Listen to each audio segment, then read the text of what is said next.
expand before you're ready. My mom always said it was never a good time to have a baby, and she had 10. I don't ever remember her not being pregnant. She was always pregnant. In my memory, pregnant. She's always pregnant, right? I practiced the same philosophy with building my business. I found it was never really a good time to expand, but I always expanded. And the thing that I practiced religiously that helped me grow my business, because you have to realize if you're the little guy and you got the big guy up here, you can't do the same. You've got to do like 5 times more to catch up. So what I practiced, if I had a sales organization of 25 people and I thought, you know what, I'm going to hire an office that could hold 50. I'm going to double the size. I never hired the office or rented the office that needed 50. I went out and killed myself to get an office that held 100. I doubled my expectation. Because you know what I found? I found desk space was just like closet space. It never stays empty for long. You get all those desks waiting for bodies. Your whole focus is on finding salespeople. Your whole focus is on training them faster and better to get them productive.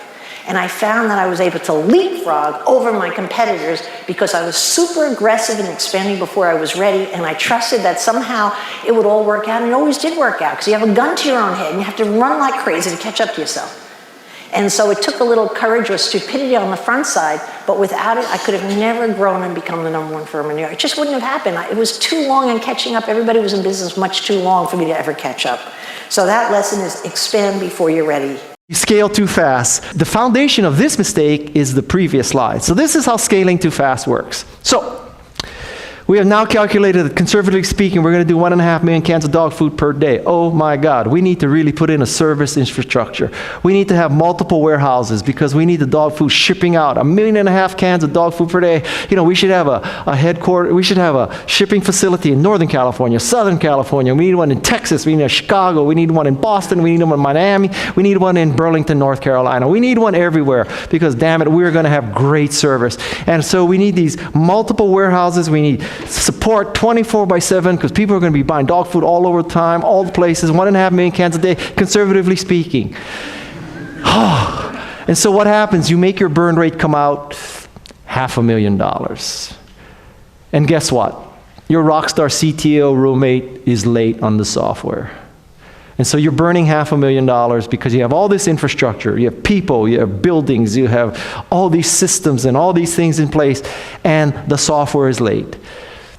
This goes on for a year, right? And so during that year, your investors are now getting a little antsy, but you say to your investors, you know, we've invested so much training these people how to sell and support dog food. And these are rock star support people. And our CTO says that we're going to ship next month. So it would be really stupid to fire these rock star support people because in 30 days we're going to have to hire back same kind of people, and then we'll have to train them because it's so hard to sell dog food online. We have so much invested in them. So let's keep these people on. And for the first 3 or 4 board meetings, your board, because they're mostly looking at their Blackberries, are not going to even hear this, and they're going to sort of not do anything, all right? But by about the 6th, 7th, 8th board meeting, when you're burning $500,000, your board is going to wake up, and they're going to say, you know something, we're starting to not believe you, right? And so the key here is don't scale too fast. I have never seen a company die because it could not scale too fast. For once in my life, God willing, I would like to have a problem where a company I'm affiliated with has such demand, it cannot keep up with the demand. God, please give me that problem just once in my life, okay? So the solution to this problem is my philosophy that you eat what you kill. In other words, you don't build the kitchen, you don't build the chef, you don't get the waiters, you don't get the restaurant, you don't get anything until you actually kill something. And then once you kill something, once you get the sale, then you build the infrastructure, then you build the support. Now you're going to say, well, Guy, you know, if you do this and you're actually on time, then you might have a bad reputation. You can't fulfill orders fast enough. You can't do something like that. But again, I've never seen it happen. So a very good discipline is, you know, if you think that you're going to get